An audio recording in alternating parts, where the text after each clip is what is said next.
Hello everyone, I'm Paul and today we're solving problem 1920, build array from permutation. This is an easy problem and the keyword for this one is brute force, so we will go straight to the solution.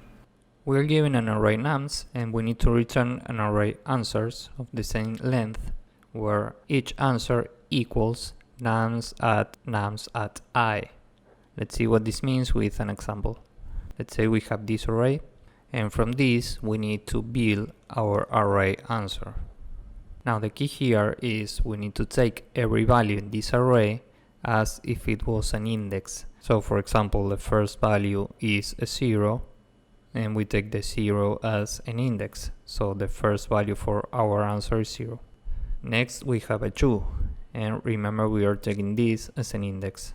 So nums at 2 is 1. So we add a 1 here. Next we have a 1 and nums at 1 is 2. So we add a 2. Next we have a 5 and nums at 5 is 4.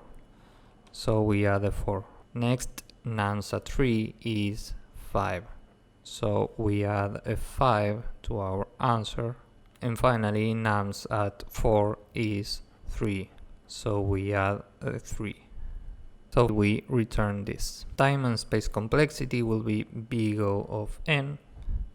And now let's go with the code and hopefully you will get the idea. These are literally 3 lines of code. So answer equals an empty array. And then for every value in nums, we will append to our answer nums at the current value. And finally we return the answer. Now we will submit this, and as you can see this works and it's very efficient. So if you found this useful, please drop a like, subscribe, and see you in the next one. Bye bye.